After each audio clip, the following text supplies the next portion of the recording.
বাবু আপনার পার্টিকে দিয়ে আগুন লাগাচ্ছেন, মনে রাখবেন বাংলায় যদি আগুন লাগান আসামও থেমে থাকবে না, নর্থ ইস্টও থেমে থাকবে না, উত্তরপ্রদেশও থেমে থাকবে না, বিহারও থেমে থাকবে না, ঝাড়খণ্ড থেমে থাকবে না, উড়িষ্যাও থেমে থাকবে না, আর দিল্লিও থেমে থাকবে না। আপনার চেয়ারটা আমরা টলমল করে দেবো। চোরের মায়ের বড় গলা, এই উদয়ন মালটাকেও টানা হবে, চিন্তা করবেন না। আবার বলেছেন যে যারা আঙুল উঁচিয়ে প্রতিবাদ করছে খুঁজে খুঁজে আঙুলগুলো ভেঙে দেওয়া হবে, কি বলবেন? হ্যাঁ, কে কার আঙুল ভাঙে? চোরের মায়ের বড় বড় গলা।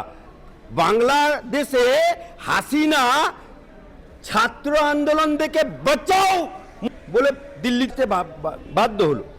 আজকে এই বাংলার বুকে ছাত্র আন্দোলন দেখেছে মেডিকেলের, এবং নারীদের আন্দোলন দেখেছে। এ তো শুধু টেলার হচ্ছে, পিকচার আবি বাকি হ্যায়।